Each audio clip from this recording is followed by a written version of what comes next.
જય શ્રી કૃષ્ણ. કેમ છો? મજામાં ને? તમે મજામાં હોય તો હું પણ મજામાં જ છું. વિદ્યાર્થી મિત્રો, એકાઉન્ટમાં ચેપ્ટર 5 ભાગીદારનો પ્રવેશ જેનો આપણે એક દાખલો ભણ્યો તો આજે એક બીજો દાખલો અને અગત્યનો દાખલો અને સમજવા જેવો દાખલો. બોલે તો દાખલા નંબર 9 પેજ નંબર 208. આ દાખલો ખરેખર અગત્યનો દાખલો છે.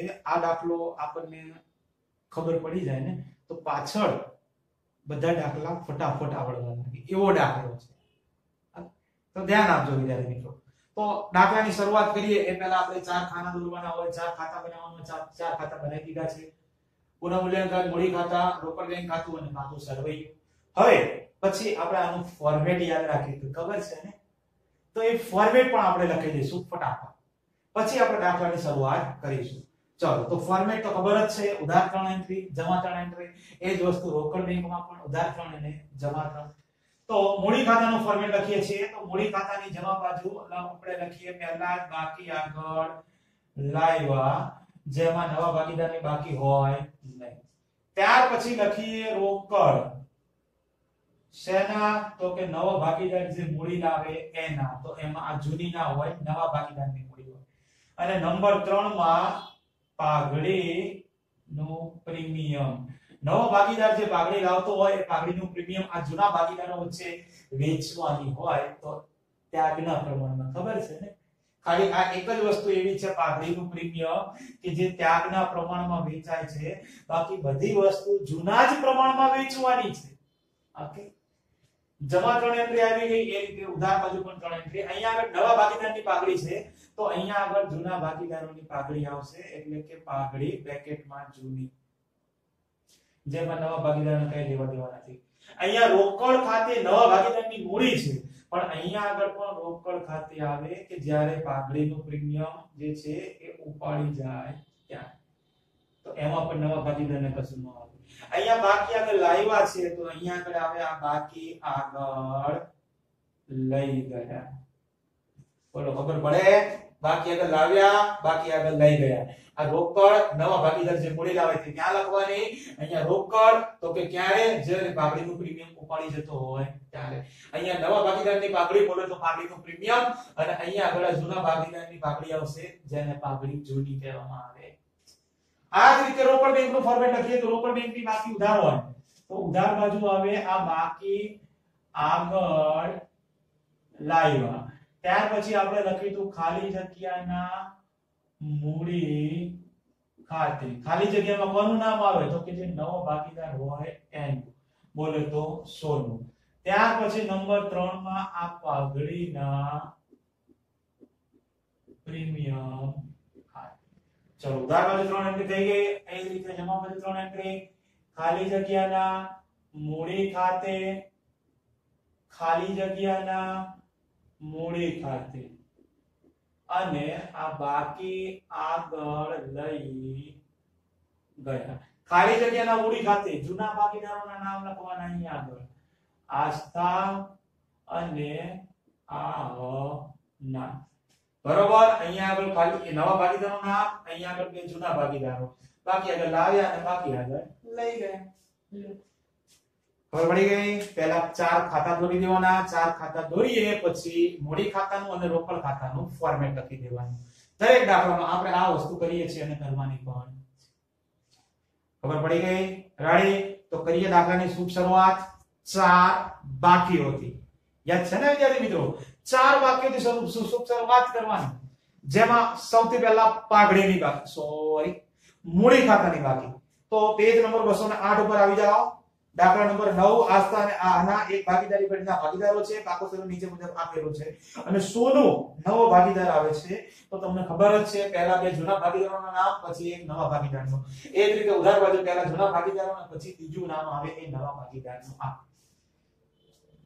મૂડી ખાતાની બાકી આસ્થા 76000 અને આના 48400 રૂપિયાની આપી છે.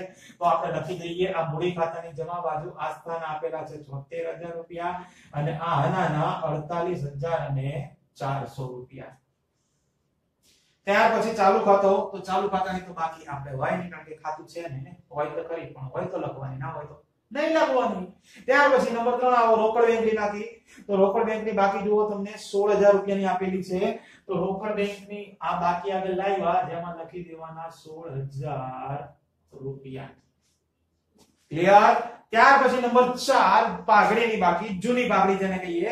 તો પાકા સરવાળામાં જુઓ મિલકત દેણા બાજુ આપેલી છે 8400 રૂપિયા. જૂની પાઘડી, જૂના ભાગીદારો અને જૂનું પ્રમાણ. તો કે અહીંયા આગળ ઉધાર બાજુ જૂની પાઘડી વેચવાની છે 8400 ને તમારે જૂના પ્રમાણમાં, બોલે તો નથી આપ્યું ને, નો આપ્યું હોય તો સરખા હિસ્સે 8400 એને સરખા હિસ્સે વેચીએ તો આ 4200 અને 4200 રૂપિયા. ડન. 4 વાક્યો પૂરી. ત્યાર પછી હવાલાઓ. હવાલામાંથી પહેલું જ કામ એક પ્રમાણ શોધવાનું. કયું પ્રમાણ? ત્યાગનું પ્રમાણ શોધવાનું. પણ ક્યારે શોધવાનું? જ્યારે જૂનું અને નવું ભેગું થતું હોય ત્યારે. જૂનું પ્રમાણ અને નવું પ્રમાણ બંને આપેલા હોય તો જ ત્યાગ શોધવો, બાકી જે જૂનું પ્રમાણ હોય એને ત્યાગ સમજી લો. પછી ક્યારેક હવાલા વાંચી જવાના, ડાયરેક્ટ ત્યાગ આપેલો હોય છે, ખબર છે ને? ન ખબર હોય તો પાછળ આવશે. ઓકે, તો આપણે અહીંયા ચેક કરો, જે જૂનું તો પ્રમાણ છે ના અહીંયા આગળ નતું તો આપણે સરખાઈ છે તો ખબર જ છે, એ તો પહેલા ચેપ્ટર થી આપણે ભણતા આયા છે. પણ નવું પ્રમાણ છે કે નહીં? હા, બીજો જ હવાલો આપેલો છે, જો 4:3:3. જો નવું અને જૂનું છે તો પછી ત્યાગ શોધવો જ પડે, એમાં કોઈને પૂછવા જવાની જરૂર છે નહીં. તો ડાયરેક્ટ આ હેડિંગ આપી દઈએ, ત્યાગનું સૂત્ર, કે ત્યાગ ઇઝ ઇક્વલ ટુ, સૂત્ર ખબર જ છે, જૂનો ભાગ માઈનસ નવો ભાગ. આ સૂત્રની અંદર મુખ્ય કિંમત, ત્યાગ હંમેશા જૂના ભાગીદારોનો જ મળે, એ તમને ખબર જ છે. તો આ તમારું આ એક સૂત્ર છે ત્યાગનું. તો અહીંયા આગળ લખીએ આસ્થા અને આહના બરાબર ના બરાબર. જૂનું પ્રમાણ નથી આપ્યું, બોલે તો 1/2 માઈનસ માઈનસ નવું પ્રમાણ 4:3:3, બોલે તો 4/4 એટલે કે 10 અને 3/10. બસ તારે ગણતરી કરી નાખીએ, ચોકડી ગુણાકાર 10 × 2, બોલે તો આ 20 થાય. 10 એકા 10 આવે, 4 દુના 8 થાય, બોલે તો આ 2/10.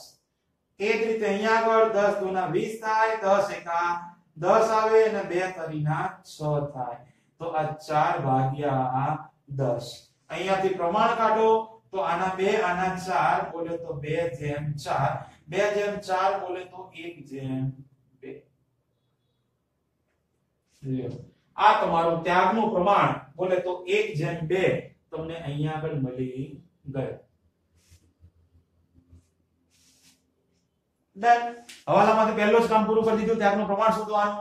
આગળ વધીએ. હવે સ્ટેપ બાય સ્ટેપ બધા હવાલા જોતા જવાનું અને નોંધ કરતું જવાનું. હવાલો છે, બે એન્ટ્રી કરતું જવાનું. ચલો ત્યાં શરૂઆત કરીએ. હવાલા નંબર 1.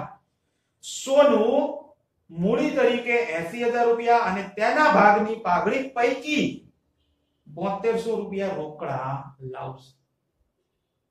પાઘડીને તેને સાઈડમાં રાખીએ, ખાલી મૂડીના રૂપિયા કેટલા લાવે છે તો કે 80000.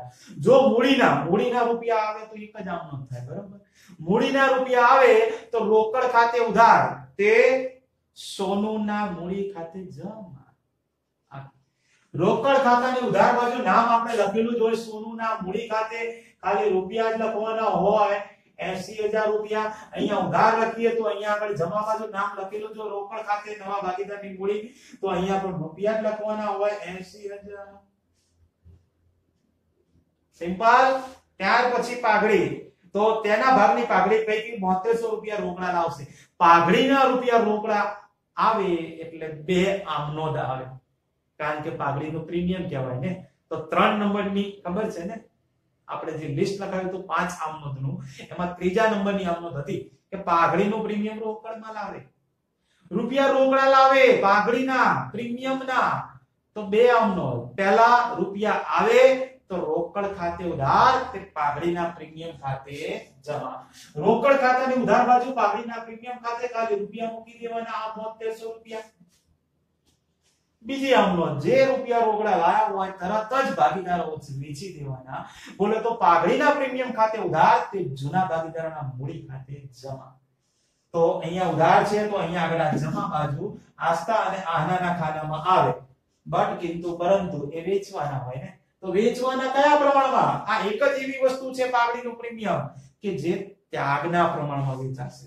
બોલે તો આ 1/2 માં વેચો 7200 રૂપિયાને, તો 7200 રૂપિયાને આપણે 1/2 માં વેચીએ તો આનો સદુપયોગ કરવાનો ને કે 7200 ગુણ્યા 1/3 બોલે તો 2400 રૂપિયા આવે છે. જો તો મૂકી દેવાના ને આપણે તો આ 2400 રૂપિયા. હવે આ જો 1/2 1 ના ડબલ 2 2400 ના ડબલ એટલે કે 4800.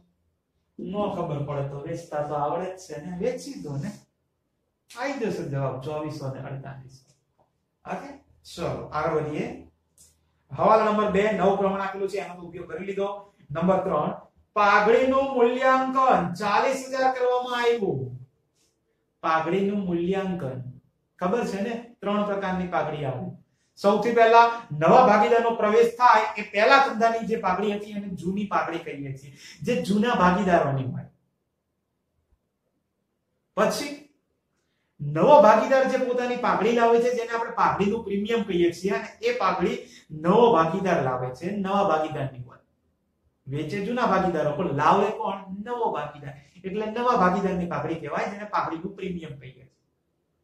અને ત્રીજું પાઘડીનું મૂલ્યાંકન.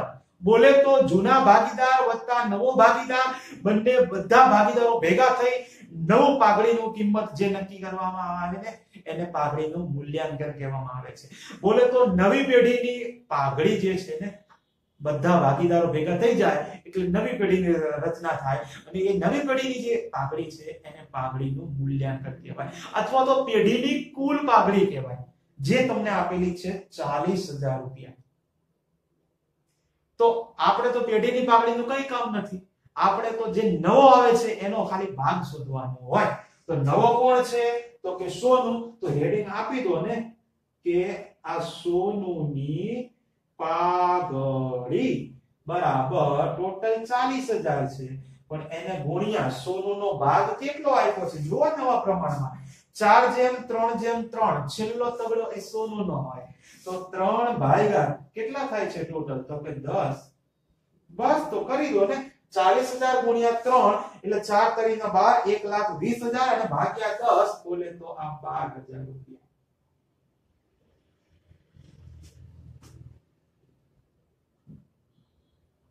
ખબર પડી? સોનુએ પાઘડીના ટોટલ કેટલા લાવવાના છે? તો કે આ 12000 રૂપિયા સોનુએ લાવવાના છે. ક્લિયર? સોનું જ્યારે નવો ભાગીદાર ધંધામાં આવે છે ત્યારે એને પાઘડીના 12000 રૂપિયા લાવવાના છે. પણ આ 12000 માંથી પહેલા હવાલામાં વાંચો, એને અમુક રૂપિયા તો રોકડા લાવી દીધા છે. કેટલા રૂપિયા લાવ્યો છે? જો 7200 રૂપિયા તો એને રોકડા લાવી દીધા છે. ટોટલ 12000 લાવવાના છે, પણ આ 12000 માંથી 7200 રૂપિયા તો એને રોકડા જ લાવી દીધા છે. તો આ 12000 માંથી 7200 માઈનસ કરી દો ને, તો કેટલા રૂપિયા રોકડા લાવ્યો નથી? તો 12000 માઈનસ 7200 બોલે તો આ 4800 રૂપિયા રોકડા લાવ્યો નથી. પડે ખબર? ટોટલ આખા ધંધાની પાઘડી 40000, એનું કઈ કામ નથી. આપણે તો જે નવ આવે એનું કામ. નવ આવે છે સોનું, તો સોનુની પાઘડી આપણે શોધવાની. સોનુની પાઘડી કેટલી? તો કે આ 40000 કુલ ધંધાની છે, આખા પેઢીની. એને ગુણ્યા એનો જે ભાગ છે એ, તો ગુણ્યા 3/12 કર્યું તો એને 12000 રૂપિયા લાવવાના છે. પણ આ 12000 માંથી એને પહેલા હવાલામાં 7200 રૂપિયા તો રોકડા લાવી દીધા છે. તો 12000 માંથી 7200 આવી ગયા, તો કેટલા રૂપિયા લાવ્યો નથી? તો 4800 રૂપિયા એ રોકડા લાવ્યો નથી. તો ખબર છે ને, આપણે 5 આમનોંધનું લિસ્ટ લખાયું હતું, એમાં 5મી છેલ્લી આમનોંધ હતી. જો પાઘડીનું પ્રીમિયમ રોકડમાં ન લાવે તો શું કરવાનું? વાંધો નહીં, જો રૂપિયા રોકડા આવે તો રોકડ ખાતે ઉધાર કરીએ. પણ રોકડા ન આવતા હોય ને, ભાગીદાર નવા રોકડા ન લાવતો હોય ને, તો પછી જે આવે છે એને આખો ઉધાર કરી દેવાનો. ખબર છે ને? ઓકે, ખબર રાખજો તો સારું રહેશે. શું યાદ રાખવાનું? જો ભાગીદાર પાઘડીનું પ્રીમિયમ રોકડમાં લાવે તો આપણે રોકડ ખાતે ઉધાર કરીએ છીએ, પણ જ્યારે નવો ભાગીદાર રોકડા પાઘડીનું પ્રીમિયમ ન લાવતો હોય તો પછી જે આવે છે એને જ ઉધાર કરવાનો. કારણ કે નિયમ જાણો છો, આવે તો ઉધાર, આવે તો વેલકમ નહીં કરવાનું. અત્યારે દાખલો ચાલે છે, બરોબર? હા, તો ધ્યાન રાખજો. વાંધો નહીં, તો પછી આમનોંધ તો લખવી પડે ને. એ 5 આમનોંધ નું લિસ્ટ છે, એમાં 5મી આમનોંધ જ્યારે આવતી હોય દાખલામાં તો એ આમનોંધ લખી દેવાની. પછી છે ને એની ખતવણી તમને ફટાફટ આવડે, નકર તકલીફ પડે એમ કહેવાનો મતલબ, બીજું કશું નથી. વાંધો નહીં, ચલો. કોણ આવે છે નવો? સોનું. તો લખવાનું કે સોનુના મૂડી ખાતે ઉધાર. કેટલા રૂપિયા? તો કે 4800 રૂપિયા. જેટલા ન લાવતો હોય એટલા. આવે એ ઉધાર, પણ કેટલા રૂપિયા? તો કે જેટલા નથી લાવતો એ. સોનુના મૂડી ખાતે ઉધાર તે જૂના ભાગીદારો, બોલે તો આસ્થાના મૂડી ખાતે અને તે આહનાના મૂડી ખાતે જમા. કેટલા રૂપિયા? તો કે 4800 રૂપિયાને વેચો. કયા પ્રમાણમાં વેચશો? ત્યાગના પ્રમાણમાં, બરોબર? ધ્યાન રાખજો, જૂના પ્રમાણમાં નહીં. આ 4800 રૂપિયા છે તો પાઘડીના જ ને, ભલે રોકડા નથી લાવ્યો. જુઓ, ટોટલ 12000 છે, 12000 માંથી 7200 રૂપિયા રોકડા લાવ્યો, એને ત્યાગના પ્રમાણમાં વેચી દીધા. પણ આ બાકીના 4800 એ ભલે રોકડા નથી લાવ્યો પણ છે તો પાઘડીના જ ને, તો વેચાય તો ત્યાગના જ પ્રમાણમાં ને. બોલે તો 1/2 માં જ વેચવાના ને. તો 4800 ને 1/2 માં વેચો છે તો કેટલા રૂપિયા આવે છે? 1600 અને 16 ના ડબલ 3200 રૂપિયા. 1600 રૂપિયા અને 3200 રૂપિયા. ગણેશ, બસ તો કરી દઈએ, ખતમ નહીં. હવે સોનુના મૂડી ખાતે ઉધાર. સોનું યાદ આવે? ઓકે, તો આ સોનુના એટલે કે ભાગીદારોના મૂડી ખાતાની ઉધાર બાજુ અહીંયા નામ લખીશું. આ આસ્થાના મૂડી ખાતે અને આહનાના મૂડી ખાતે. હવે જેના નામ લખ્યા હોય એના ખાનામાં રૂપિયા ક્યારેય આવે નહીં. આસ્થા તરફથી 1600 અને આહના તરફથી 3200. ટોટલ કેટલા? તો કે 4800. તૈયાર જ જતા હોય, ચેક કરી જોવાનું. ચલો, આસ્થા અને મૂડી ખાતાની જમા બાજુ આહનાના. આ મૂડી ખાતાની જમા બાજુ નામ શું આવશે? તો કે સોનુના મૂડી ખાતે. સોનુના મૂડી ખાતે તો વાત સાચી, પણ જેનું નામ અહીંયા લખ્યું એના ખાનામાં રૂપિયા આવે નહીં. આસ્થાના કેટલા છે? તો કે 1600 રૂપિયા અને આહનાના તો કે 3200 રૂપિયા. લ્યો, ખબર પડે? ખાલી ખતવણી જ કરવાની, બસ. તો શું કરવાનું? તો ખતવણી થઈ ગઈ તો એ સરસ મજાના આપણા 3 હવાલા પૂરા થઈ ગયા.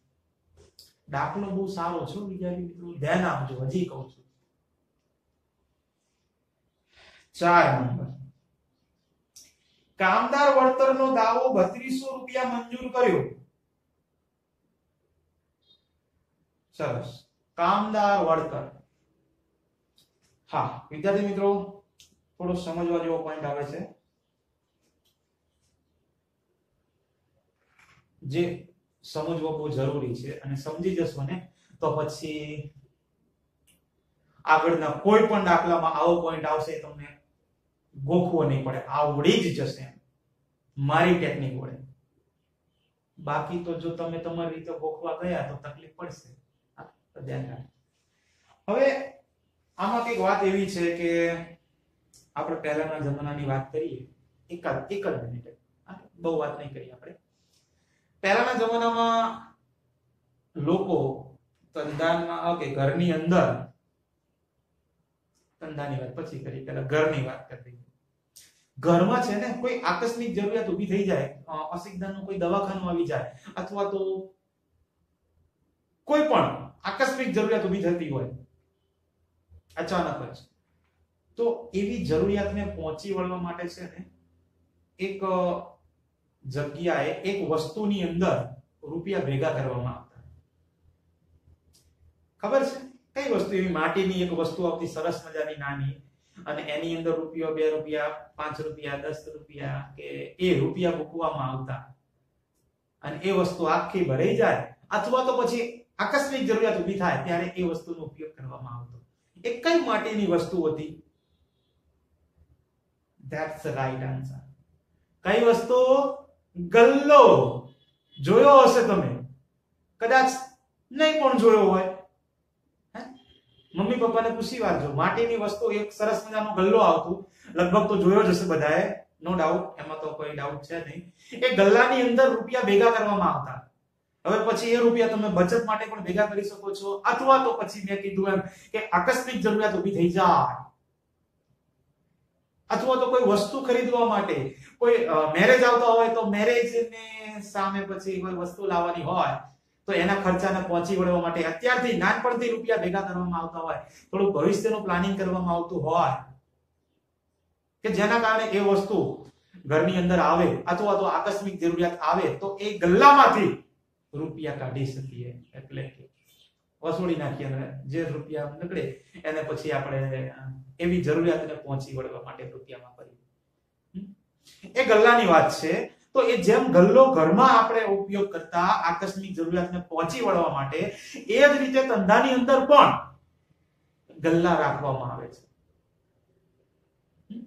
સામાન્ય અનામતનો ગલ્લો હોય, અનામત ભંડોળનો ગલ્લો હોય, મૂડી અનામતનો હોય, કારીગર અકસ્માત વળતર ભંડોળનો ગલ્લો હોય, ખબર પડે, રોકાણ વધઘટ ભંડોળનો હોય, રોકાણ અનામત જેને કહીએ આના ગલ્લા હોય. તો આ બધા ગલ્લા રાખવામાં આવે છે કે જેનો ઉપયોગ ધંધાની અંદર જ્યારે કોઈ આકસ્મિક જરૂરિયાત ઊભી થાય ત્યારે કરવામાં આવે, અથવા તો ધંધાની કોઈ પ્રગતિ કરવી હોય, ધંધાનો વિકાસ કરવો હોય, કોઈ બીજી બ્રાન્ચ નવી સ્થાપના કરવી હોય તો એના માટે પણ સામાન્ય અનામતના ગલ્લાનો ઉપયોગ કરવામાં આવે છે. ઇન શોર્ટ આવા ગલ્લા ધંધામાં હોય છે. પણ તમારે આ બધા ગલ્લામાંથી 2 ગલ્લા ધ્યાનમાં રાખવાના છે. એક કારીગર અકસ્માત વળતર ભંડોળનો ગલ્લો, અને બીજું રોકાણ વધઘટ ભંડોળ અથવા તો રોકાણ અનામત જેને કહીએ આપણે એનો ગલ્લો. આ 2 ગલ્લા ધ્યાનમાં રાખવાના છે, અગત્યના છે કે જે આ 2 ગલ્લા એવા છે કે જેની અંદર જો તમારે કોઈ ધંધામાં નુકસાન ગયું હોય તો એ નુકસાનને ભરપાઈ કરવા માટે આ ગલ્લામાંથી તમે રૂપિયાનો ઉપયોગ કરી શકો છો. માની લો કોઈ કારીગરને અકસ્માત થયો, એને આપણે રૂપિયા એનું વળતર આપવાનું છે, તો કારીગર અકસ્માત વળતરનો ગલ્લો બનાવેલો હોય તો એ ગલ્લામાંથી એને રૂપિયાનું વળતર આપી શકીએ. અથવા તો આપણે રોકાણ વધઘટનો ગલ્લો બનાવ્યો હોય અને જો ક્યાંક રૂપિયાનું રોકાણ કર્યું હોય ને એમાં નુકસાની જાય તો એ ગલ્લાનો ઉપયોગ નુકસાન ભરપાઈ કરવા માટે આપણે કરી શકીએ. પણ ક્યારે ઉપયોગ થાય? આકસ્મિક જરૂરિયાતને પહોંચી વળવા માટે, વળતર ચૂકવવા માટે અથવા તો નુકસાન ભરપાઈ કરવા માટે. ફાયદો થતો હોય તો પછી ગલ્લાનો ઉપયોગ નથી કરવાનો. રોકાણની કિંમત ઘટવાની જગ્યાએ વધે છે તો વધતા હોય તો ગલ્લાનો ઉપયોગ કરવાનો નથી. એ તો સારી વસ્તુ ધંધા માટે. ગલ્લાનો ઉપયોગ ક્યારે કરવાનો? નુકસાન ભરપાઈ કરવા અથવા તો વળતર ચૂકવવા માટે. ધંધાને ફાયદો થતો હોય એ વસ્તુથી તો ગલ્લો જોવાનો. નુકસાન અથવા તો વળતર ચૂકવવા માટે જ ગલ્લાનો ઉપયોગ કરવાનો. અને જો આખી કહાનીનું સારાંશ એટલું શોર્ટ એન્ડ સ્વીટમાં યાદ રાખવાનું કે તમે જે વળતર ચૂકવવાનું થતું હોય કારીગરને કે પછી રોકાણ વધઘટનું જે પણ નુકસાન થયું હોય રોકાણનું એ તમારે ભરપાઈ કરવાનું હોય, એ તમે ભરપાઈ કરી દો અથવા તો વળતર ચૂકવી દો, છતાં પણ ગલ્લામાં રૂપિયા પડી રહેતા હોય તો એ ગલ્લામાં પડેલા રૂપિયાને તમારે ભાગીદારો વચ્ચે વેચવાના. આટલું યાદ રાખો. સો તમે નુકસાન કે વળતર ભરપાઈ કરી દો ત્યાર પછી પણ ગલ્લામાં રૂપિયા હજુ રહેતા હોય તો એ ગલ્લામાં પડેલા રૂપિયાને ભાગીદારો વચ્ચે વેચી. આટલું યાદ રાખો મગજમાં કન્સેપ્ટ. કઈ રીતે? ફોર એક્ઝામ્પલ તમને આપી દઉં હું કે તમારા ગલ્લાની અંદર 50,000 રૂપિયા પડ્યા છે. કોઈ કારીગરને અકસ્માત થયો અને તમારે એને 20,000 રૂપિયા આપવાના થયા. કારીગરને કેટલા રૂપિયા વળતર આપવાનું થયું? 20,000. ગલ્લામાં કેટલા પડ્યા છે? 50,000 રૂપિયા પડ્યા છે. તો ગલ્લામાંથી 20,000 રૂપિયા કાઢી દો અને કારીગરને આપી દો, ચૂકવી દો, તો હજી પણ ગલ્લામાં કેટલા વધ્યા હશે? પડે ને ખબર? 50,000 હતા, 20,000 કારીગરને આપી દીધા, તો પણ હજી ગલ્લામાં 30,000 રૂપિયા પડ્યા છે. તો એ જે 30,000 રૂપિયા પડ્યા હોય ને, તો એ બાકી વધેલા રૂપિયાને ભાગીદારો વચ્ચે વેચી દેવાના. 30,000 રૂપિયા વધ્યા છે તો એ 30,000 રૂપિયાને ભાગીદારો વચ્ચે વેચી દો. બસ આટલો કન્સેપ્ટ યાદ રાખો મગજમાં. અને જો કદાચ આનું ઉલટું થતું હોય કે ગલ્લામાં 50,000 રૂપિયા પડ્યા છે પણ કારીગરને બહુ મોટો અકસ્માત થયો અને એને 60,000 રૂપિયા આપવાના થયા છે, તો ગલ્લો ચેક કરવાનો, કારીગરને 60,000 આપવાના છે પણ ગલ્લામાંથી કેટલા નીકળ્યા તો કે 50,000, તો વાંધો નહીં ને, અત્યારે જેટલા નીકળે એટલા આપી દો. 60,000 આપવાના છે પણ ગલ્લામાંથી 50,000 નીકળ્યા તો 50,000 ચૂકવી દો. તો ગલ્લો શું થઈ ગયો? ખાલી. કારણ કે ગલ્લામાં 50,000 જ હતા, 50 આપણે આપી દીધા. તો જો ગલ્લો ખાલી થઈ જતો હોય, કારણ કે ગલ્લો ખાલી થઈ ગયો એનું કારણ શું? હજી તમારે કારીગરને વળતર ચૂકવવાનું બાકી છે ને. 60,000 ચૂકવવાના હતા પણ ગલ્લામાંથી કેટલા નીકળ્યા? 50,000 જ નીકળ્યા છે, તો 50 ચૂક્યા તો હજુ 10,000 તો ચૂકવવાના બાકી છે ને. તો જો રૂપિયા ચૂકવવાના બાકી રહેતા હોય તો ચૂકવવાના બાકી હોય તો પુનઃ મૂલ્યાંકન ખાતાની ઉધાર બાજુ લખો. અને જો તમારા ગલ્લાની અંદર રૂપિયા પડી રહેતા હોય, ભાગીદારો વચ્ચે વેચવાના હોય, તો એને મૂડી ખાતાની જમા બાજુ ભાગીદારો વચ્ચે વેચી દો. બસ આટલું યાદ રાખો. જો કે યાદ રહી જ જશે, નો ડાઉટ, એ તો મને ખબર જ છે, પણ હજુ ધીમે ધીમે વાર લાગે ને, થોડી એવી પ્રેક્ટિસ કરવી પડે પછી યાદ રહે. વાંધો નહીં, આપણે આપણા કન્સેપ્ટ ઉપર આવીએ. અહીંયા શું કીધું છે? 4 નંબરનો હવાલો, કારીગર વળતરનો દાવો તમારે 3200 મંજૂર કર્યો છે. વાંધો નહીં, કારીગર વળતરનો દાવો છે ને, બોલે તો એક પ્રકારનું દેવું જ કહેવાય તમારા માટે, પેઢી માટે, ધંધા માટે. તો દેવું આપણે ક્યાં લખીએ? મૂડી દેવા બાજુ લખીએ. તો પહેલી એન્ટ્રી મૂકી દેવાની આપણે, જેટલા રૂપિયા ચૂકવવાના છે એટલા રૂપિયા. તો કે આ કારીગર વળતર નો દાવો કેટલો ચૂકવવાનો છે? તો કે 3200 રૂપિયા. મૂકી દીધા. ચલો હવે ચેક કરીએ. કારીગરને 3200 ચૂકવવાના છે પણ કારીગર અકસ્માત વળતરનો કોઈ ગલ્લો છે કે નહીં, ચેક કરો છે. તો એ ગલ્લા બધા મૂડી ખાતામાં, સોરી, પાકા સરવૈયામાં મૂડી દેવા બાજુ હોય. કારીગરનો છે તો કે હા, જુઓ, કામદાર વળતર ભંડોળ છે. કામદાર કો કારીગર કો બંને એક જ કહેવાય, બરાબર? એ તો તમે સમજો છો ને, એમાં મારે સમજાવવાની જરૂર નથી. હા, તો કામદાર વળતરનો ભંડોળનો ગલ્લો આપેલો છે, એ ગલ્લામાં 3200 રૂપિયા પડ્યા છે. જો સોરી 4800 રૂપિયા પડ્યા છે ગલ્લામાં. કામદાર વળતર ભંડોળનો ગલ્લામાં કેટલા પડ્યા છે? 4800. આપણે કારીગરને ચૂકવવાના કેટલા છે? 3200. ગલ્લામાં જે 4800 રૂપિયા છે ને, એ 4800 રૂપિયામાંથી તમે 3200 રૂપિયા ચૂકવી દેશો ને, તો હજી થોડા ઘણા રૂપિયા અંદર પડ્યા હશે ગલ્લામાં. કેટલા પડ્યા છે ચેક કરો છે. 4800 માંથી 3200 ચૂકવી દો, 3200 કાઢી દો, તો કેટલા? 1600 રૂપિયા હજી પણ ગલ્લામાં પડ્યા હશે. તો જો રૂપિયા ગલ્લામાં પડ્યા હોય તો ભાગીદારો વચ્ચે વેચી દો. વેચવાના કઈ બાજુ? તમે કઈ બાજુ કારીગર વળતર ભંડોળ આપ્યું છે? તો મૂડી દેવા બાજુ. મૂડી દેવા બાજુ બધી કઈ બાકી હોય? જમા બાકી હોય ને. તો આને પણ જમા બાજુ જ વેચવાનું. બોલે તો અહીંયા મૂડી ખાતામાં જમા બાજુ લખવાનું, આ કામદાર વળતર ભંડોળ, અને વેચવાનું ક્યાં આગળ? તો કે જૂના ભાગીદારો અને જૂનું જ પ્રમાણ. બોલો ગલ્લામાં કેટલા રૂપિયા બાકી વધ્યા છે? કેટલા પડી ગયા છે? તો કે 1600. 4800 હતા, બરાબર, એમાંથી 3200 ચૂકવી દીધા, તો હજી 1600 રૂપિયા વધ્યા. એને જૂના ભાગીદારો અને જૂનું પ્રમાણ, 1600 ને જૂના પ્રમાણ બોલે તો નથી આપ્યું, એટલે કે સરખા હિસ્સે વેચો. તો કામદાર વળતર ભંડોળના 1600 રૂપિયાને સરખા હિસ્સે વેચીએ તો 800 ને 800 રૂપિયા આવે. બસ આટલું યાદ રાખવાનું છે. આગળ વધીએ. 5 નંબર, રોકડ 19,200 માં આહના લઈ જશે. સરસ વિદ્યાર્થી મિત્રો, મેં પહેલા જ કીધું દાખલો બહુ સારો છે, ધ્યાન આપજો. જ્યારે કોઈ પણ ભાગીદાર ધંધામાંથી ગમે તે મિલકત લઈ જતો હોય ને, તો એટલું ધ્યાનમાં રાખવાનું કે એ મિલકતને પાકા સરવૈયામાં ક્યારેય દર્શાવવાની નહીં. જ્યારે ભાગીદાર કોઈ મિલકત લઈ જતો હોય તો પાકા સરવૈયામાં ક્યારેય દર્શાવવાની નહીં. સિમ્પલ છે. ભાગીદાર મિલકત રોકાણો લઈ જાય છે આહના, તો તમને નિયમ તો ખબર જ છે ને. લાભ લેનાર ખાતે શું કરીએ? ઉધાર. લાભ કોણ લઈ જાય છે? રોકાણો કોણ લેનાર છે? આહના લઈ જાય છે, તો આહનાના મૂડી ખાતે ઉધાર. અને બીજી વસ્તુ, ધંધામાંથી જે જાય એને શું કહીએ? શું કરીએ? જાય તો જમા કરીએ ને. આહના શું લઈ જાય છે? રોકાણો લઈ જાય છે, ધંધામાંથી રોકાણો જાય છે, તો જાય તો શું કરવાનું?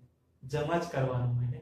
તો તે રોકાણો ખાતે જમા. તો આખી આમનો થઈ ગઈ. આહનાના મૂડી ખાતે ઉધાર, તે રોકાણો ખાતે જમા. આહનાના મૂડી ખાતે ઉધાર. આ મૂડી ખાતામાં ઉધાર બાજુ નામ લખીશું, આ રોકાણો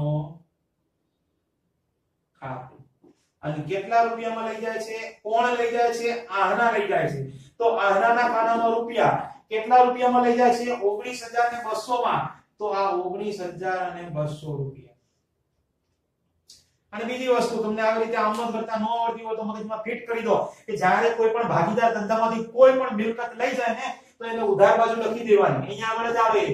ભાગીદાર જમીન લઈ જાય તો જમીન, મકાન લઈ જાય તો મકાન, ફર્નિચર લઈ જાય તો ફર્નિચર, યંત્ર લઈ જાય તો યંત્ર, કોઈ પણ વ્હીકલ લઈ જતો હોય તો ઇન્સ્યોર, કોઈ પણ મિલકત લઈ જતો હોય તો ઉધાર બાજુ લખી દેવાની. અને જે ભાગીદાર લઈ જતો હોય એના ખાનામાં રૂપિયા. જેમ કે અહીંયા રોકાણો લઈ જાય છે તો અહીંયા લખે રોકાણો, અને આના લઈ જાય છે તો આના ખાનામાં રૂપિયા. હવે ચેક કરો કે રોકાણો છે કેટલા. તો જુઓ જે પાકા સરવાળામાં મિલકત નાણા બાજુ રોકાણો આપેલા છે તો કે હા 20,000 ના રોકાણો છે. ભાગીદાર કેટલામાં લઈ ગયો? 19,200. હવે એક સીધી વસ્તુ છે, જે વસ્તુની કિંમત 20,000 રૂપિયા હોય, જે વસ્તુની કિંમત 20,000 રૂપિયા હોય એના ધંધાને 19,200 રૂપિયા જ મળતા હોય તો ફાયદો થાય કે નુકસાન થાય? ન ખબર પડે. માની લો કે આ માર્કર જે છે, આ પેનની કિંમત 20,000 રૂપિયા છે. બહુ ઇમ્પોર્ટન્ટ પેન છે, ધ્યાન રાખજો. હા, ધારી લેવાનું છે, બરોબર. હા, આની કિંમત 20,000 રૂપિયા છે. આને વેચી એના 19,200 રૂપિયા ધંધાને મળ્યા. કેટલા મળ્યા? 19,200. 20,000 ની વસ્તુ જાય છે, સામે તમને 19,200 મળે છે. તો બધાને ખબર પડે કે 800 રૂપિયાનું ધંધામાં નુકસાન થયું છે. પડે ને? તો 800 રૂપિયાનું રોકાણોમાં નુકસાન થયું છે. રોકાણોની કિંમત ઘટી કહેવાય. રોકાણોનું 800 રૂપિયાનું નુકસાન. કારણ કે 20,000 ની વસ્તુ ભાગીદાર 19,200 રૂપિયા જ આપે છે ધંધાને. તો 800 રૂપિયાનું નુકસાન ગયું. તો રોકાણો માટે પણ ગલ્લો ચેક કરવાનું કીધું તું ને. બે વસ્તુ માટે ગલ્લા ચેક કરવાના, કારીગરો માટે અને રોકાણો માટે. તો 800 રૂપિયાનું જે નુકસાન થયું એ નુકસાનનો ભરપાઈ કરવા માટે ગલ્લો છે કે નહીં પહેલા તો એ ચેક કરો. તો કે રોકાણ વધઘટ ભંડોળ, હા છે ગલ્લો. તો ગલ્લો હોય તો કેટલા પડ્યા છે? તો કે 1600 રૂપિયા ગલ્લા પડ્યા છે. કેટલા છે? 1600. નુકસાન કેટલું ભરપાઈ કરવાનું છે? 800 નું. ગલ્લાની અંદર 1600 રૂપિયા છે. 800 રૂપિયાનું નુકસાન ભરપાઈ કરી દઈએ છતાં પણ ગલ્લામાં કેટલા રૂપિયા જે વધ્યા હશે? 800 રૂપિયા હજી પણ પડ્યા હશે. 1600 છે, નુકસાન ભરપાઈ કરી લો 800 રૂપિયા કાઢી દો 1600 માંથી, તો હજી પણ ગલ્લામાં કેટલા પડ્યા હશે? 800 રૂપિયા. જો ગલ્લામાં રૂપિયા પડી રહેતા હોય તો એના ભાગીદારો વચ્ચે વેચો. વેચવાના કઈ બાજુ? તો કે જમા બાજુ. આ રોકાણ વધઘટ ભંડોળ. જૂના ભાગીદારો જૂનું પ્રમાણ. કેટલા રોકાણ કેટલા ગલ્લામાં પડ્યા છે? 800. એ 800 રૂપિયાને સરખા હિસ્સે વેચો તો કે 400 અને 400. આવડે? સિમ્પલ છે, એટલું ધ્યાન રાખવાનું છે. એકદમ સરસ. ત્યાર પછી 6 નંબર, રોકાણો પર મળવાનું બાકી વ્યાજ 2400 રૂપિયા. જે ચોપડે નોંધેલ નથી વાંધો નહીં, આપણે નોંધી દઈશું. મળવાનું બાકી છે મતલબ કે લેણું છે. લેણું હોય તો મિલકત લેણા બાજુ આવે. આ મળવા બાકી રોકાણોનું વ્યાજ કેટલા રૂપિયા મળવાનું બાકી છે? તો કે 2400 રૂપિયા. અહીંયા આગળ અને અહીંયા આગળ બંને વસ્તુ સરખી જ આવે. તો કે આ મળવા બાકી રોકાણોનું વ્યાજ કેટલું બાકી છે? તો કે 2400 રૂપિયા. ઓકે, ફોર્મેટ યાદ રાખો. 7 નંબર, લેણદારોએ લખેલી દેવી ઊંડી 2000 રૂપિયા સ્વીકારેલ. જે ચોપડે નોંધેલ નથી વાંધો નહીં, અમે નોંધી દઈશું. લેણદારોને દેવી ઊંડી તમને ખબર જ છે, સોરી મૂડી દેવું કહેવાય. દેવું મૂડી દેવા બાજુ આવે. તો એ આ લેણદારો અને બીજી આ તમારી દેવી ઊંડી. લેણદારોની જૂની કિંમત કેટલી આપેલી છે? તો કે 12000 અને દેવી ઊંડીની 6000. આ 12000 આ 6000. હવે સમજી લેજો, સિમ્પલ છે પણ યાદ રાખવું પડશે. લેણદારોને આ 12000 રૂપિયા ચૂકવવાના છે. લેણદારો એટલે વેપારી, જેને દેવું કહીએ હે. 12000 રૂપિયા ચૂકવવાના છે લેણદારોને. હવાલામાં શું કર્યું છે તો કે એક લેણદારે આપણને ઊંડી લખી, દેવી ઊંડી 2000 રૂપિયાની, અને આપણે સ્વીકારી છે. લેણદારોને 12000 રૂપિયા આપવાના હતા, એમાંથી 2000 ની ઊંડી સ્વીકારી. તો હવે આપવાના બાકી કેટલા રહે? 10000 રૂપિયા બાકી રહે. તો લેણદારોને 12000 આપવાના હતા, એમાંથી માઈનસ દેવી ઊંડી, આપણે સ્વીકારેલી ઊંડી. કેટલાની ઊંડી સ્વીકારી? 2000 ની. તો હવે કેટલા આપવાના બાકી રહેશે? તો કે 10000 રૂપિયા. આપવાના 12000 હતા, પણ 2000 ની તો ઊંડી સ્વીકારી દીધી, મતલબ કેટલા રૂપિયા ઓછા? તો 2000 રૂપિયા ઓછા. તો હવે કેટલા બાકી રહેશે? તો કે 10000 આપવાના બાકી રહેશે. ઓકે, ડન, વાંધો નહીં. બીજી એન્ટ્રી, દેવી ઊંડી હતી કેટલાની? આપણી પાસે 6000 ની તો દેવી ઊંડી હતી. તમે બીજી કેટલાની સ્વીકારી? 2000 ની. તો ટોટલ દેવી ઊંડી થઈ કેટલાની? 8000 ની થઈ. જો 6000 ની તો છે જ, તમે પ્લસ બીજી 2000 ની ઊંડી સ્વીકારી. તો ઊંડી ની અંદર શું થયો? આ સ્વીકારેલી ઊંડી. કેટલાની ઊંડી સ્વીકારી? 2000 ની. તો ટોટલ દેવી ઊંડી થઈ કેટલાની? તો કે 8000 ની. લેણદારો 12000 હતા, પણ 2000 ની ઊંડી લખી, એટલે હવે ચૂકવવાના બાકી રહ્યા 10000 જ. દેવી ઊંડી 6000 ની હતી, પ્લસ તમે બીજી 2000 ની સ્વીકારી. તો ટોટલ દેવી ઊંડી થઈ ગઈ 8000 રૂપિયા. એટલો દેવી ઊંડીમાં વધારો થયો. એટલે કે આ હવાલાની બંને એન્ટ્રીઓ એની એ જ બાજુ આવી ગઈ, એટલે આગળ બીજી કોઈ બીજી અસર આપવાની રહેતી નથી. એટલે જ મેં પહેલા જ કહ્યું, દાખલો બહુ સારો છે, ધ્યાન આપજો. ઓકે, આગળ વધીએ. હજી કહું છું સારો છે, ધ્યાન આપજો. ઓકે, 8 નંબર, જમીન મકાનની ચોપડે કિંમત તેની બજાર કિંમત કરતા 20% ઓછી છે. ચોપડે કિંમત આપી છે કેટલી? જમીન મકાન 40000 ની ચોપડે કિંમત આપેલી છે. જુઓ, જમીન મકાન ચોપડે કિંમત કેટલાની આપી છે? 40000 ની. ફરી કહું છું, દાખલો બહુ સારો છે, ધ્યાન આપજો. જમીન મકાનની ચોપડે કિંમત બોલે તો આ જે કિંમત આપી છે ને એને ચોપડે કિંમત કહેવાય. કેટલી છે? 40000 રૂપિયા. પણ આ 40000 રૂપિયાની જે કિંમત છે તેની બજાર કિંમત કરતા 20% ઓછી છે. આ જે ચોપડે કિંમત છે ને એ ઓલરેડી 20% ઓછી છે, એટલે તમારે ઘટાડો કરવાનો નથી, ધ્યાન રાખજો. ઘટાડો કરવાનો નથી, એ ઓલરેડી 20% ઓછી જ છે. તો આની છે ને તમારે વાસ્તવિક કિંમત શોધવી પડે કે હકીકતમાં આની કિંમત હશે કેટલી. આ તો 20% ઓછી છે, મતલબ કે કેટલા ટકા છે? ટોટલ ટકા 100 હોય, એમાંથી 20% તો ઓછા છે, એટલે કે 80 રૂપિયા જ છે. આ તો આપણે તો 100 રૂપિયા કિંમત હોવી જોઈએ ને. તો હજી કહું છું, ધ્યાન આપજો, દાખલો બહુ સારો છે. તો આના માટે તમારે એક પદ મૂકવું પડે, એક નાની એવી ગણતરી કરવી પડે. તો ગણતરી વાંધો નહીં, ચલો અહીંયા જ કરી દઈએ. તો આના માટે પહેલા તો એક એરો કરી અને લખું છું કે ધારો કે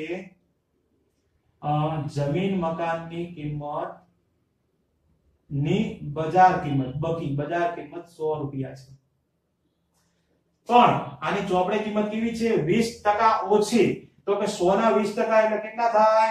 100 ના 20% 20 રૂપિયા થાય. એ 20 રૂપિયા ઓછી એટલે કે છે કેટલી ચોપડે કિંમત? આ ચોકી એટલે કે ચોપડે કિંમત કેટલી છે? 80 રૂપિયા છે. ખબર? બજાર કિંમત 100 રૂપિયા, ચોપડે કિંમત કેટલી છે? 20% ઓછી એટલે કે 80 રૂપિયા. બસ, તો પદ મૂકી દો ને કે જો જમીન મકાનની ચોપડે કિંમત 80 રૂપિયા હોય ત્યારે એની બજાર કિંમત 100 રૂપિયા બોલે છે, આપણે ધારી. તો તમને ચોપડે કિંમત આપી છે કેટલી? તો કે 40000 રૂપિયા. તો 40000 રૂપિયા ચોપડે કિંમત હોય ત્યારે એની બજાર કિંમત કેટલી? તો હવે પદ મૂકતા આવડે. 40000 ગુણ્યા 100 અને ભાગ્યા 80. 40000 ગુણ્યા 100 ભાગ્યા 80, 8 પંચા 40, 5 એટલે કે 50000 રૂપિયા હોય. નવી કિંમત કેટલી હશે એની? 50000 રૂપિયા. જૂની કિંમત કેટલી આપી છે? 40000. નવી કિંમત કેટલી 50,000 તો 40 ના 50 ક્યારે થાય તો કે એની અંદર વધારો થયો હોય ને તો જ થાય કેટલાનો વધારો તો કે 10,000 રૂપિયાનો વધારો થયો હોય ને તો જ એની કિંમત 50,000 થાય જમીન મકાનની કિંમત વધી એટલે ફાયદો થયો ફાયદો હંમેશા જમા બાજુ જ આવે લાભ હંમેશા જમા બાજુ જ આવે એટલે કે જમીન મકાન કેટલા રૂપિયાનો લાભ થયો તો કે 24,000 રૂપિયા સોરી 10,000 રૂપિયાનો તો 10,000 કયું તું ને દાખલો બહુ સારો છે ધ્યાન આપજો હજી બાકી છે ધ્યાન આપજો 9 નંબર ચૂકવેલ વીમા પ્રીમિયમમાં 4800 રૂપિયા આવતા વર્ષના છે આવતા વર્ષના બોલે તો અગાઉથી ચૂકવેલ બોલે તો આપણું લેણું આપણું એટલે ધંધા એમ તો લેણું આવે મિલકત લેણા બાજુ આ અગાઉથી ચૂકવેલ વીમા પ્રીમિયમ બોલે તો અચુ વિપરી કેટલું આપેલું છે આવતા વર્ષનું 4800 રૂપિયા તો આ 4800 અચુ વિપરી અગાઉથી ચૂકવેલ વીમા પ્રીમિયમ એ પણ આવે મિલકત લેણા એટલે કે અહીંયા જમા બાજુ જ આવે એમ અચુ વિપરી છે ને યાર તમે કેમ આમ કરો છો કેટલા રૂપિયા છે તો કે 4800 રૂપિયા સોરી 4800 રૂપિયા છે લ્યો બધા હવાલા પૂરા કીધું તું ને દાખલો બહુ સારો છે તેના ચાલો તો આવી જાવ ને મિલકત લેણા બાજુ સૌથી પહેલા ચાર બાકીઓ પરથી બધા હવાલા પ્રમાણ શોધી પછી હવાલા પૂરા થાય એટલે મિલકત લેણા બાજુ જે એન્ટ્રી બાકી હોય અથવા તો જે વસ્તુ વેચવા જેવી હોય તો બાકીદારો વચ્ચે વેચવાની બાકી બધું મિલકત લેણા બાજુ મૂકી દેવાનું જેમ કે પાઘડી તો વેચી દીધી છે જમીન મકાન આવી ગયું છે યંત્રો બાકી છે બોલો યંત્રોને 32,000 રૂપિયાના આપેલા છે તો યંત્રોની મિલકત છે મિલકત વેચવાની ના હોય તો મૂકી દેવાની યંત્રો કેટલાના તો કે 32,000 રૂપિયા ત્યાર પછી બીજું શું છે રોકડા તો આવી ગયા દેવાના દારો 25,200 રૂપિયા તો એ પણ વેચવાના ના હોય આપણા ગ્રાહકો છે દેવાદારો 25,200 રૂપિયા ત્યાર પછી સ્ટોક એ પણ બાકી છે 14,400 રૂપિયા તો સ્ટોક પણ આપણી મિલકત છે તો આ 14,400 રૂપિયા ત્યાર પછી રોકડ તો રોકડ ખતમ આવી ગયો હા જાહેરાત ઝુંબેશ ખર્ચ અને નફા નુકસાન આ જે છે ને એ નહીં માડી વાળે પ્રસારિત મહેસૂલી ખર્ચા જેને કહીએ છીએ જેમાં જાહેરાત ઝુંબેશ ખર્ચ આવે નફા નુકસાન ખાતું આવે પ્રસારિત મહેસૂલી ખર્ચા આવે સંશોધન વિકાસ ખર્ચા આવે આવા 4-5 ખર્ચા યાદ રાખવા જે તમને મિલકત લેણા બાજુ આપેલા છે મિલકત લેણા બાજુ બોલે તો ઉધાર બાકીઓ પાકા શરીરમાં નહીં પણ મૂડી ખાતામાં ઉધાર બાજુ જ વેચાય તો આ જાહેરાત ઝુંબેશ ખર્ચ અને નફા નુકસાન ખાતું બંને બાકીઓ અમારે વેચવાની છે બાકીદારો વચ્ચે તો આ જાહેરાત ઝુંબેશ ખર્ચ અને આ નફા નુકસાન ખાતું વેચવાનું ક્યાં આગળ તો કે જૂના ભાગીદારો જૂનું પ્રમાણ જાહેરાત ઝુંબેશ ખર્ચ 3200 છે 3200 ને જૂના પ્રમાણ બોલે તો સરખાઈ છે એટલે કે 1600 અને 1600 રૂપિયા ત્યાર પછી નફા નુકસાન ખાતું 4000 છે તો એના બે સરખા ભાગ કરીએ તો 2000 અને 2000 રૂપિયા ખાલી ચાર વાક્યો નહીં વેચવાની ખબર છે ને કારીગર નફા ભાગ ભંડોળ કામદાર બચત ખાતા પ્રોવિડન્ટ ફંડ અને ગાલકાત અનામત આ ચાર વાક્યો નહીં વેચવાની કારણ કે પહેલી ત્રણ વસ્તુ જે બોલ્યો એ દેવું છે પેઢીનું એટલે નો વેચાય અને ગાલકાત અનામત એ જોગવાઈ છે એના માટે નો વેચાય બાકી બધી વસ્તુ વેચવાની મિલકત લેણા આવી ગયું હવે મૂડી દેવા બાજુ ચેક કરો તો મૂડી આવી ગઈ ચલો કામદાર વળતર આવી ગયું રોકડ વગટ આવી ગયું પ્રોવિડન્ટ ફંડ તો દેવું છે માટે વેચાય નહીં દેવું હોય તો મૂડી દેવા બાજુ ડાયરેક્ટ લખી દેવાનું કે એ આપીએફ બોલે તો પ્રોવિડન્ટ ફંડ કેટલા 6000 અને 400 ઓકે 6400 હા 6400 પછી ગાલખાત અનામત એ પણ નો વેચાય તો આ ગાલખાત અનામત કેટલા રૂપિયાની આપી છે 8000 રૂપિયા તો 8000 જો હવાલામાં ગાલખાત આપેલી હોય ને તો આપણે દેવાદારોમાંથી માઈનસ કરીએ છીએ યાદ છે ને અને પછી બીજી એન્ટ્રી આપણે ઉધાર બાજુ આપીએ પૂર્ણ મૂલ્ય નવી માઇનસ જૂની કરીએ પણ ક્યારે હવાલામાં હોય તો જ બાકી તો જેમ આપ્યું એમ જ મૂકી દેવાનું સો બધી એન્ટ્રી પૂરી કમ્પ્લીટ તો બસ તારે બધી એન્ટ્રી પતી ગઈ હોય તો ફટાફટ કેલ્સી કાઢી ટોટલ કરવા લાગવાનું તો આનું ટોટલ કરીએ તો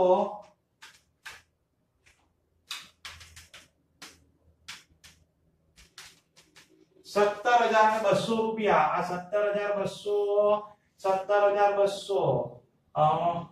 તફાવત પણ કેટલો આવ્યો 17,200 જેને કહેવાય પુનઃમૂલ્યાંકન ખાતાનો નફો જે તમારે જૂના ભાગીદારો બોલે તો આસ્થા અને આના વચ્ચે વેચવો પડે જૂના પ્રમાણ બોલે તો સરખા હિસ્સે તો વેચો ને સરખા હિસ્સે એટલે ભાગી આપે તો 8,600 અહીંયા ઉધાર છે તો ક્રોસ એન્ટ્રી આવે જમા બાજુ પુનઃમૂલ્યાંકન ખાતાનો નફો 8,600 અહીંયા આગળ ડેક્સ ટોટલ હંમેશા પહેલા જનરલી નવા ભાગીદારનું જ કરવાનું તો કે અહીંયા આગળ ટોટલ વધારે છે 80,000 તો આ 80,000 એ જ ટોટલ 80,000 અહીંયા આગળ 80,000 માંથી આ 1600 અને 3200 રૂપિયા માઈનસ કરો તો તમને 75,200 રૂપિયા મળે આ જ રીતે કરો આ હના 48,400 છે ને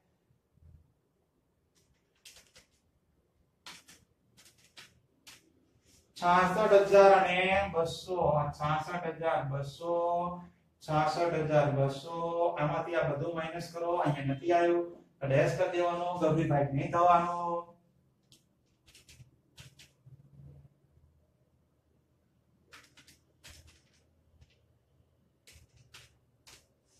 39,200 આ જ રીતે આસ્થા 76,000 વત્તા 2400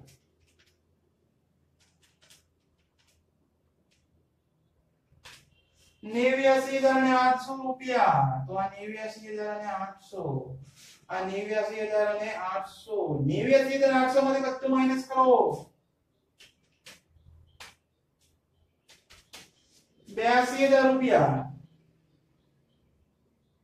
આને મૂડી ખાતાની જમા બાકી કહેવાય જમા બાકી આવે મૂડી દેવા બાજુ તો આ મુંડે બોલે તો આસ્થા આના સોનું તને ઓકે આ 82,000 39,200 75,200 છેલ્લે ખબર છે 400 તો આવશે પછી ટોટલ કરવું પડશે તો અંડર કર્યો ને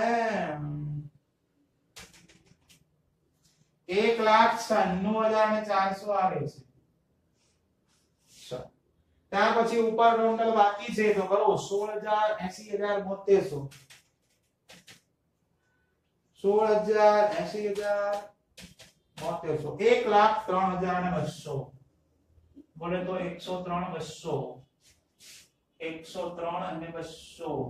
ટણી 1,03,200 એ ટોટલ આવે કે એમને નીચે ઉતારી દેવાનું રોકડ ઓબ્લિક બેંક 1,03,200 નો કરો ને દંડાલ ફાઇનલ વાર લાગી જોઈએ નહીં 1,96,400